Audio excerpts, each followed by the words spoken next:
শার্লেলোপা ক্রনিকলসে আপনাদের স্বাগত জানাই। আহ, আজকে যে বিষয়টা নিয়ে কথা বলতে চাই সেটা হচ্ছে আম, একদিকে শাহবাগে আম, বসেছে ইনকেলাবের শাহবাগীরা। কারা শাহবাগটা দখল করে ফেললো? কারণ যে শাহবাগ মঞ্চ নিয়ে, যে ইনকেলাব মঞ্চ নিয়ে যে কথাটা বলা হয়, যে তখন ইনকেলাব মঞ্চ যে ওসমান হাদির, সেই ওসমান হাদি যখন বেঁচে ছিলেন তখন কিন্তু এত বড় ইনকেলাব মঞ্চ দেখা যায়নি, এত ইনকেলাব মঞ্চের এত বড় কোনো সমাবেশ দেখা যায়নি। তাহলে এখন কারা ইনকেলাব মঞ্চটা দখল করে নিলেন, বা কারা শাহবাগটা দখল করে নিলেন? এবং আজকে রাতে যখন তারা শাহবাগে বসে গেলেন, এবং কালকেই পূর্ব নির্ধারিত সময়সূচি অনুযায়ী আম, তারেক রহমান আহ, ওসমান হাদির কবর জিয়ারত করতে যাবেন। তো এটার সাথে কি কোনো যোগসাজশ আছে? আসলে আসল খেলাটা খেলছে কে, বা কি হবে কালকে? কালকে কি কোনো উম কোনো অপ্রীতিকর ঘটনা, যেটা প্রতিদিনই ঘটে যাচ্ছে, ঘটতে পারে? কারা দখল করে নিল? তার আগে আমি কেন বললাম যে শাহবাগে ইনকেলাবের শাহবাগীরা? আপনারা সবাই জানেন,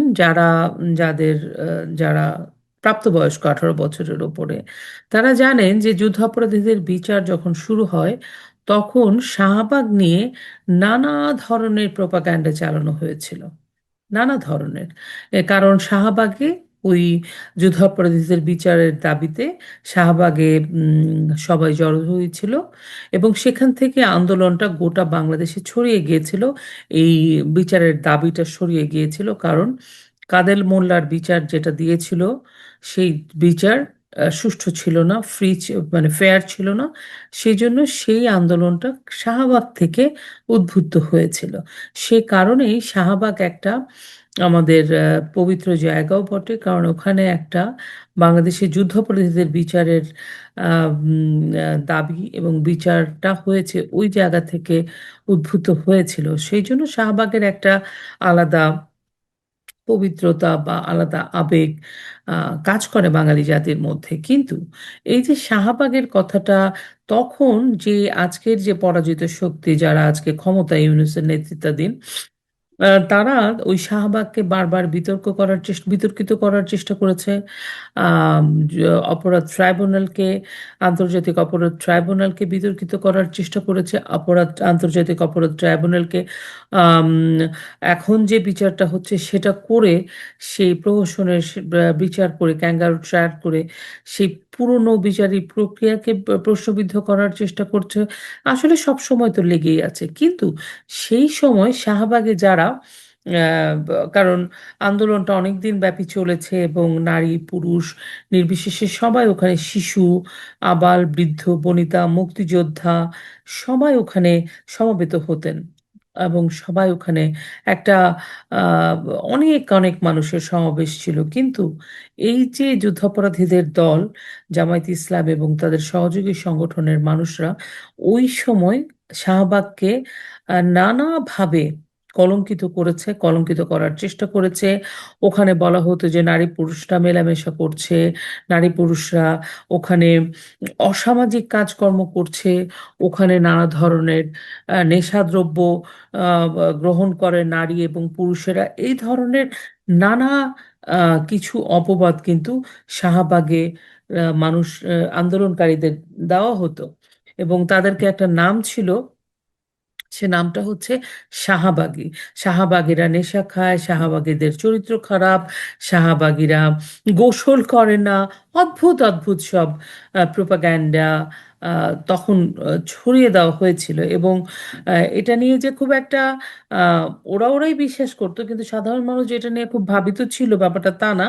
আপনারা যদি পেছনে ফিরে ওই সময়কার, এই যে এখন আমরা বড় বড় মিছিল মিটিংয়ের ছবি দেখি, কিন্তু সেই সময় শাহবাগ বা গণজাগরণ আন্দোলনের, মঞ্চের আন্দোলনের বা শাহবাগ আন্দোলনের যদি আপনি স্থির চিত্রগুলো দেখেন, তাহলে দেখতে পাবেন যে বাংলাদেশের মানুষ কালেকটিভলি কতটা একাত্মতা হয়েছিল একাত্তরের প্রশ্নে, যুদ্ধাপরাধীদের বিচারের দাবিতে। সো কোনো কিছু না চললেও কিন্তু তা শাহবাগ নিয়ে একটা তীব্র একটা নেতিবাচক ইমেজ সরানোর চেষ্টা করা হয়েছিল।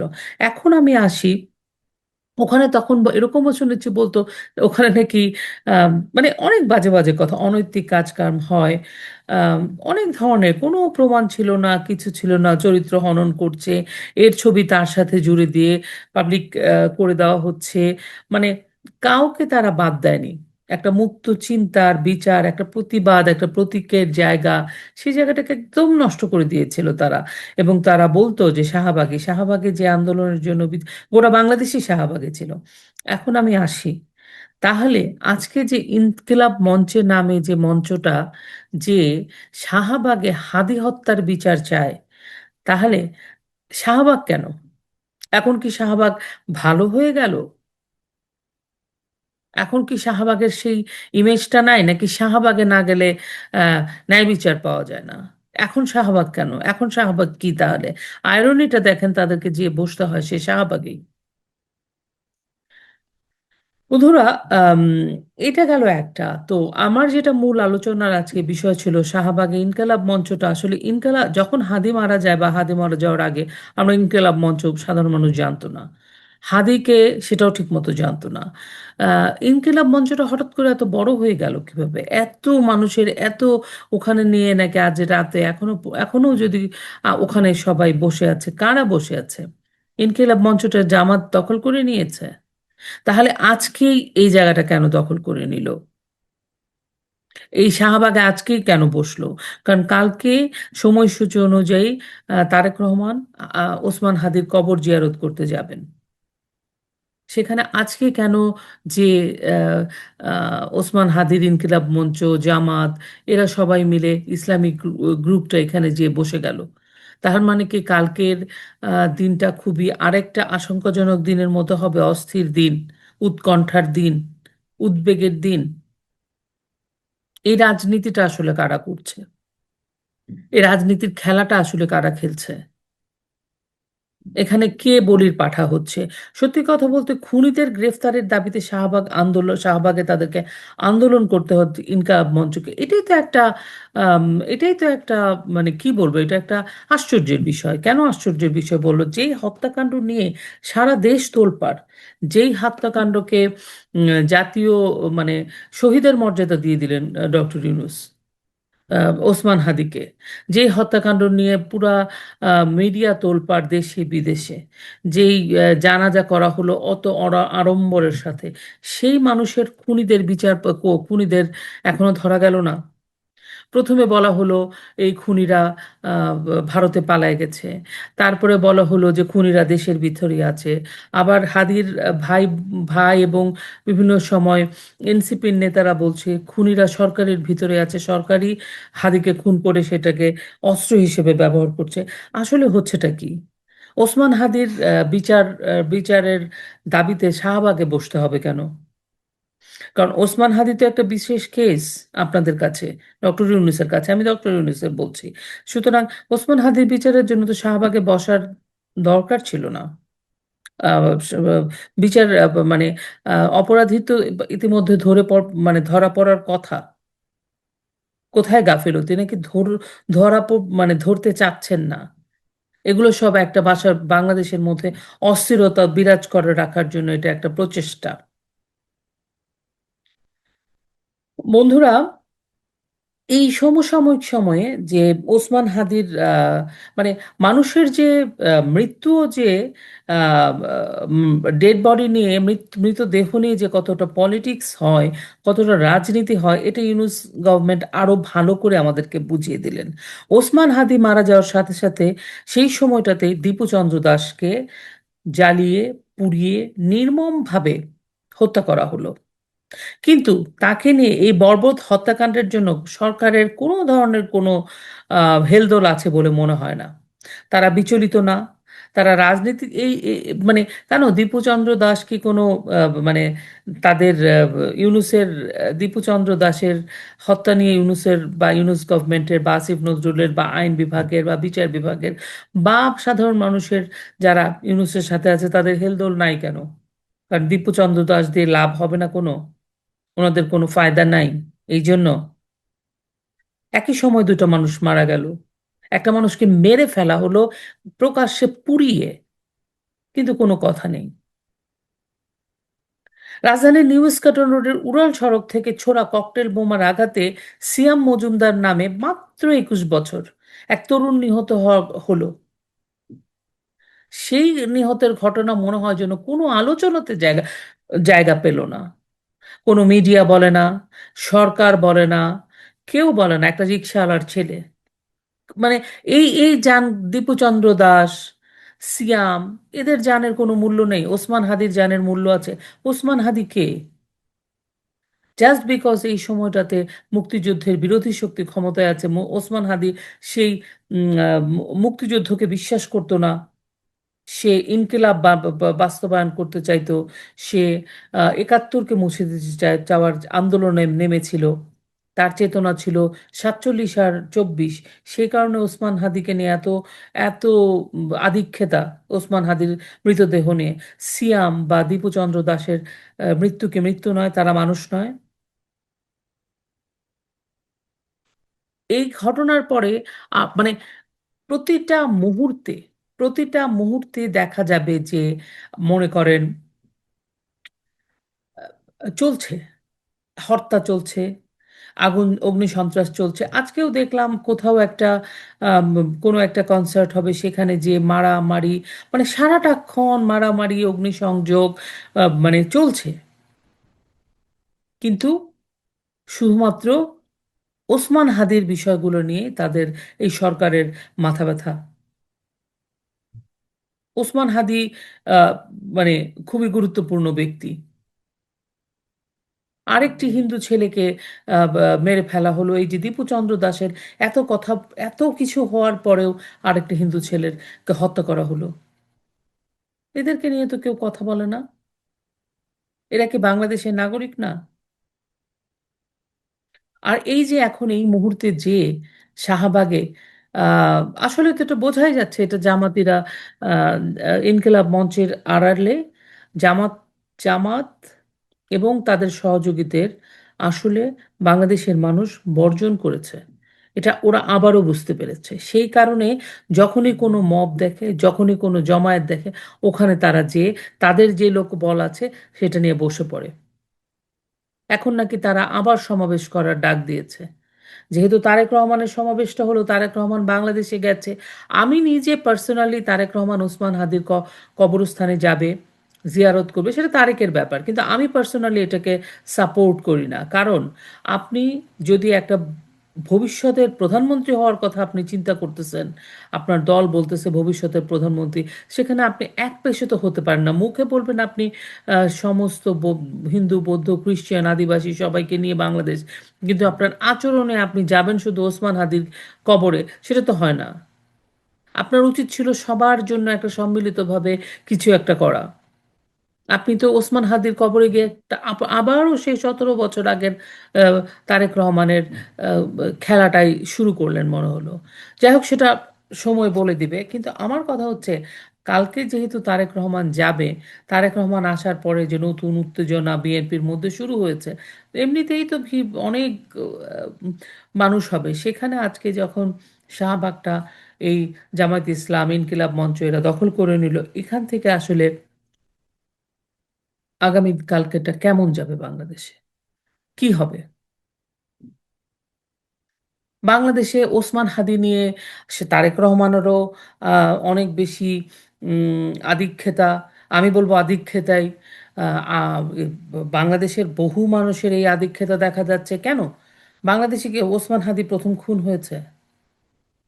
বাংলাদেশে যে নারীরা খুন হচ্ছে, সংখ্যালঘুরা খুন হচ্ছে, পুলিশ খুন হচ্ছে, খুন হলো এতগুলা, 3,000-এর উপরে, পাথর দিয়ে মানুষকে মেরে ফেললো, শ্রমিক খুন হচ্ছে, লাশ পুড়ছে, কোনো কোনো বিষয় নিয়ে তো কারো কোনো হেলদোল নাই। ওসমান হাদি নিয়ে কেন? এরকম বলছে যে 30 দিনের মধ্যে আলটিমেটাম দিয়েছে, ওসমান হাদির খুনিদের ধরতে হবে। 30 দিনের মধ্যে তো আর আর খুনের আলটিমেটাম কেন আপনাদের মুখ থেকে আসে না? কেন তারেক রহমান অন্যান্য খুন হলো, এই যে পুলিশ হত্যা করা হলো, এত এত মানুষকে পুড়িয়ে মারা হলো, এগুলো নিয়ে একটা কথাও তারেক রহমান বললেন না।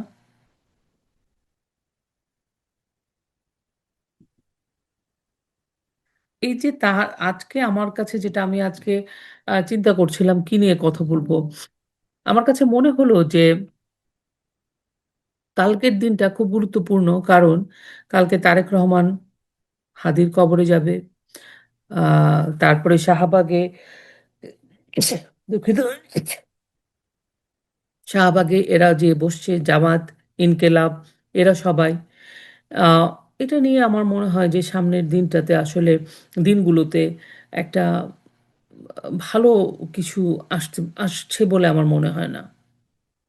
এবং এই উত্তেজনাটা আসলে জামাত শিবির আ স মানে খুব সুচারুভাবেই আ জিইয়ে রাখছে, পুষিয়ে রাখছে। কারণ তারা কোনোভাবেই তারা যে ক্ষমতার স্বাদ তারা এখন ভোগ করছে, সেটা কোনোভাবেই তারা উম আ সেটাকে তারা ব্যর্থ হতে দিতে চায় না।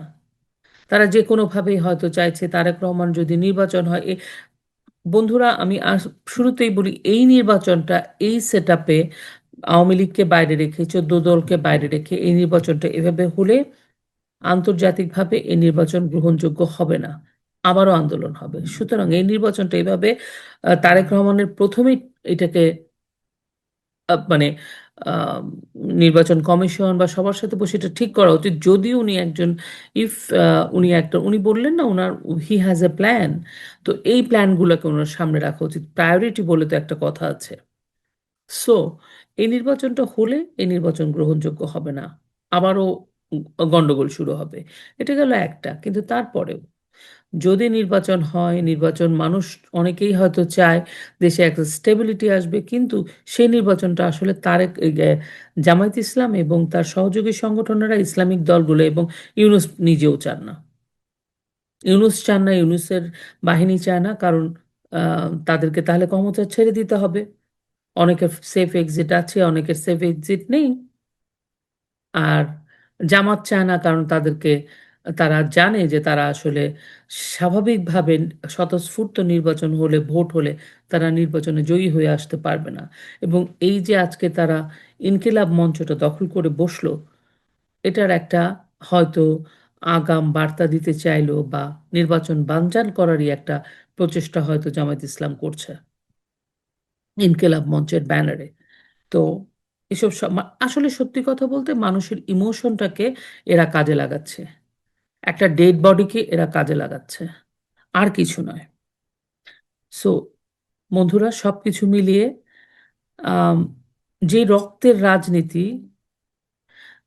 যেই প্রহসনের রাজনীতি, যেই ভয়ঙ্কর কূটচালের রাজনীতি এখন বাংলাদেশে শুরু হয়েছে এবং বাংলাদেশকে ঘিরে মনে হচ্ছে যেন একটা প্রচণ্ড পরিমাণে একটা উম ভিসন্ধি করা হচ্ছে।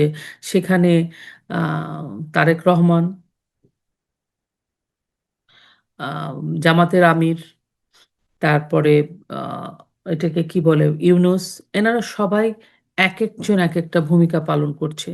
For sure. কিন্তু দিন শেষে সাফারার হবে বাংলাদেশের মানুষ, বাংলাদেশের আ ভূখণ্ড, বাংলাদেশ নামক ভূখণ্ডটা।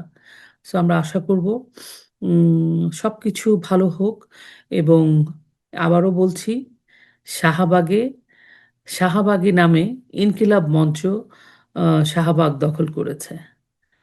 সুতরাং উম আসলে এখন আপনারা কি বলবেন?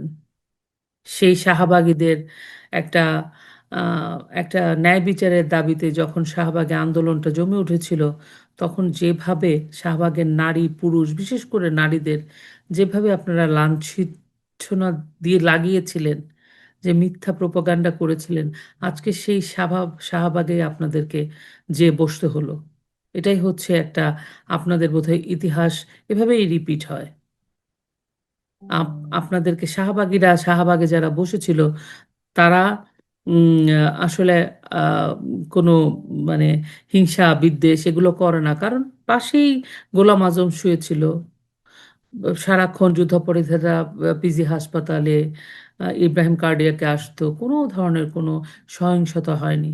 এতদিন আন্দোলনটা চলেছে। অথচ ১৭ মাসের ইউনূসের রাজত্ব এবং যে দুদিন পরপর শাহবাগে যেসব কাণ্ড তারা করে জামায়াত, এনসিপি, ইউনূস, কম বোঝা যায় যে বাংলাদেশের রাজনীতিটা আসলে কার হাতে থাকলে, কাদের হাতে থাকলে বাংলাদেশটা একটা আ শান্ত, সুন্দর, প্রবৃদ্ধিশালী বাংলাদেশ রাষ্ট্র হবে।